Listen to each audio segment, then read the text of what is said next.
Hey friends, it's me, Pastor Doug, with another word of encouragement for the day for today, Tuesday, June 22nd. And today's word comes out of the book of Psalms, chapter 31, verses 9 through 14. And in it, we're going to continue our exploration of the biblical idea of lament. This language of lament that helps us move from a place of complaining and pouring out our hearts to the Lord to inviting Him into our circumstances and asking Him to move on our behalf to ultimately trusting Him and praising Him in spite of our circumstances. And I want you to listen to the movement in this passage. We're going to hear verse after verse after verse of complaint. The psalmist is just pouring out complaint to the Lord. But I want you to listen for the word but. And that's where we're going to see the psalmist shift from a place of complaining and pouring out his heartache to the Lord to a place of trust and praise. So listen for the word but. Okay, so the psalmist starts like this. Be merciful to me, Lord, for I am in distress. We can identify, right? He says, my eyes grow weak with sorrow, my soul and body with grief.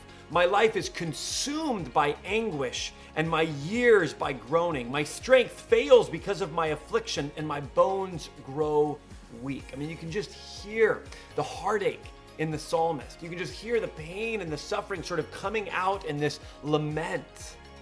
Listen as the psalmist continues.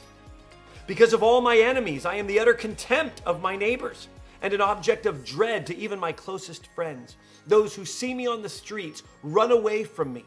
I am forgotten as though I were dead. I have become like broken pottery, the psalmist says, for I hear many whispering, terror on every side. They conspire against me and plot to take my life. But, there it is, but I trust in you, Lord. I say, you are my God.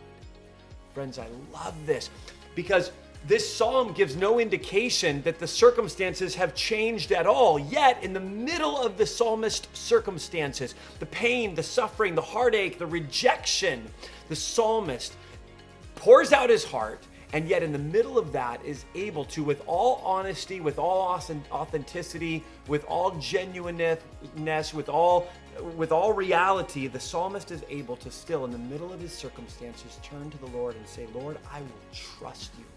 I will continue to say, you are my God. Friends, in the middle of your pain and suffering, as you move through these stages of lament, of complaining and then asking and then praising, may you come to a place where you can say to God, I trust you, Lord. You are my God. Friends, have a great day, and we'll see you tomorrow.